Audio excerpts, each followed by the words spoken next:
مسلمانوں کے اندر جتنے غلط سلط فرقے طبقے ہیں یا جتنے صحیح طبقے ہیں، سب کے سب غلط بھی اور صحیح بھی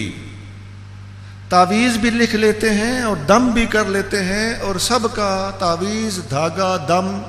چل بھی جاتا ہے۔ شفا دینے والا وہ اللہ ہے، وہ کبھی کسی کا بھرم رکھ لیتا ہے، کبھی کسی کا تکا چلنے دیتا ہے۔ یہ باتیں اولیاء اور کامل ہونے کا ثبوت نہیں ہوتی۔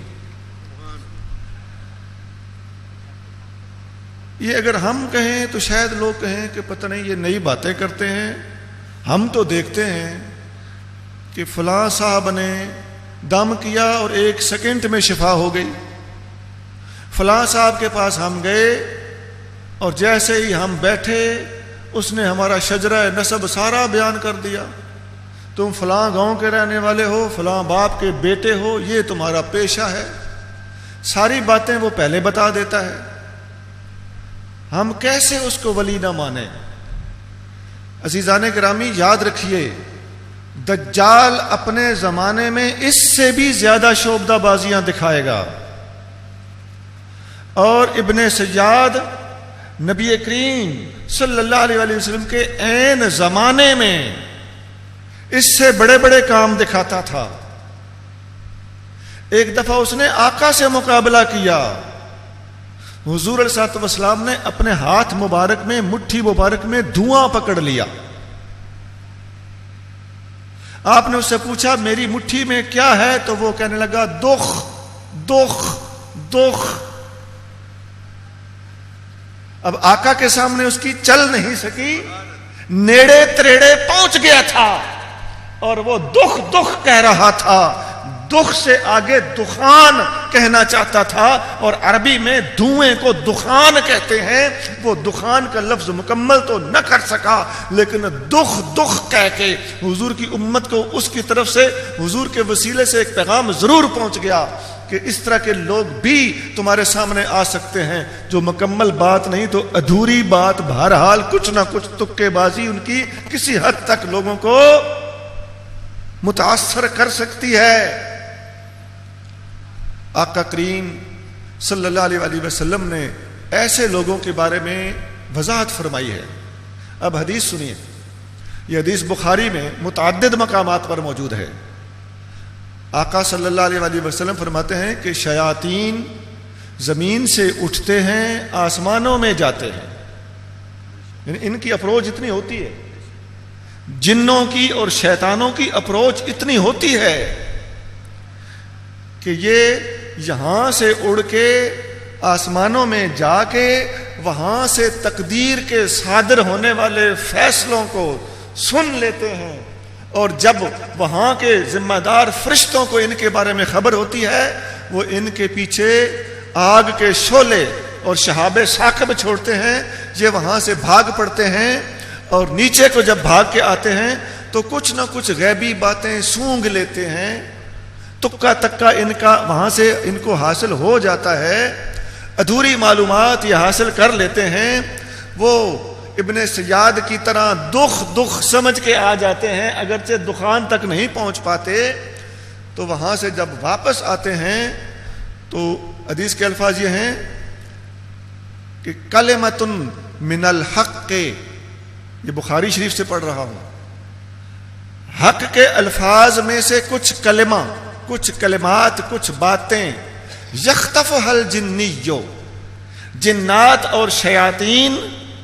ان حق کے کلمات کو آسمانوں میں جا کر کچھ نہ کچھ اچک لیتے ہیں، پھر جب زمین پہ آتے ہیں تو فیقرقرھا فی اذن ولیہ کقرقرۃ الدجاجۃ، اور وہ اپنے ساتھیوں، شیطان اپنے عامل دوستوں کے کانوں میں ان معلومات کو ٹک ٹک کر کے ڈال دیتا ہے جیسا کہ مرغی ٹک ٹک کرتی ہے۔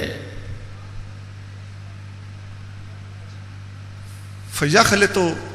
فِيهِ مِئَةَ كَذْبَةٍ، پھر وہ جو عامل ہوتا ہے وہ اپنی اٹکل اور چال بازی کے زور سے چھوٹی موٹی اس معلومات کے ساتھ اپنے سینکڑوں اندازے فٹ کر دیتا ہے۔ اور مکمل میتھالوجی بنا لیتا ہے اور آنے والی عوام کو بے وقوف بنانے میں کامیاب ہو جاتا ہے۔ آقا نے یہ بات اس وقت فرمائی جب صحابہ نے عرض کیا یا رسول اللہ یہ عاملوں کے تو بہت سارے تکے ٹھیک ہوتے ہیں، یہ بہت سی باتیں ایسی بتا دیتے ہیں جو فی الواقع عین حقیقت کے مطابق ہوتی ہیں اور ان کو ظاہری طور پہ کچھ سورس معلومات کی حاصل نہیں ہوتی، اس کے باوجود جو کچھ وہ کہتے ہیں وہ عین حق ہوتا ہے، جس کو پنجابی میں کہتے ہیں ہاتھوں پہ ہتھیلی پہ سرسوں جما دیتے ہیں۔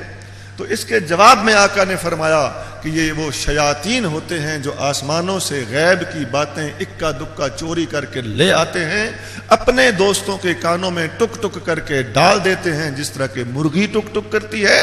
اور یہ عامل پھر اس ایک آدھ بات میں 100 جھوٹ مکس اپ کر کے اپنے تخمینے اور اندازے اس میں مکس اپ کر کے ملا جلا کے اپنا ایک مکمل علم تیار کر کے لوگوں کو بے وقوف بنانے میں کامیاب ہو جاتا ہے۔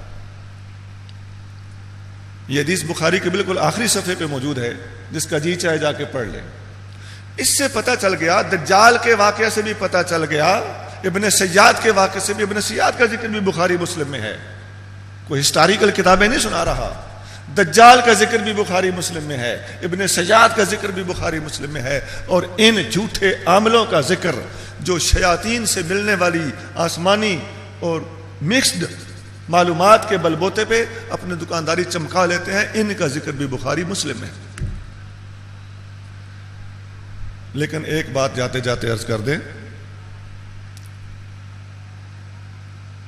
کہ اگر ایک پہلو تو یہ ہے نا کہ یہ عامل لوگ اس طرح کی تک بندیاں کر کے عوام الناس کو، خاص طور سے عورتوں کو بے وقوف بناتے ہیں، لیکن یہ بھی یاد رکھنا اس کا مطلب یہ نہیں ہے کہ عاملوں میں یہ نقص ہے تو کامل ایسا نہیں کر سکتے، کامل بہرحال ایسا کر سکتے ہیں۔ خدا کی قسم اگر شیطان کو اور جنوں کو یہ طاقت حاصل ہے کہ وہ آسمان میں جا کر وہاں سے معلومات حاصل کر سکتے ہیں، تو اللہ کے ولی پسندیدہ لوگ اور اس کے ریکمینڈڈ اور منظور شدہ لوگوں کو بدرجہ اولا یہ طاقت حاصل ہے کہ وہ حق کی بات لینے کے لیے شیطان کی طرح چوری کیوں کریں گے؟ ان کے سامنے اللہ کریم اپنے فضل سے کام لیتے ہوئے لوح محفوظ ان کے سامنے رکھ دیتا ہے، اور وہ وہاں سے پڑھ بھی لیتے ہیں، لکھ بھی دیتے ہیں اور مٹا بھی دیتے ہیں۔ یہ میں نے بات اس لیے واضح کی تاکہ کوئی بد نصیب یہ نہ سمجھ بیٹھے کہ عامل خبیثوں کے بہانے سے کاملوں کا بھی انکار کیا جا رہا ہے۔ ہم کاملوں کو اس طرح مانتے ہیں جس طرح سنی مانا کرتے ہیں، اور ہم ان کی معلومات، ان کے اختیارات اور ان کی خدادات صلاحیتوں کو اہل سنت کی طرح تسلیم کرتے ہیں۔ یہ وہ لوگ ہیں جن کو تقدیر بھی لکھ دینے کا بھی اختیار ہوتا ہے اور مٹا دینے کا بھی اختیار ہوتا ہے۔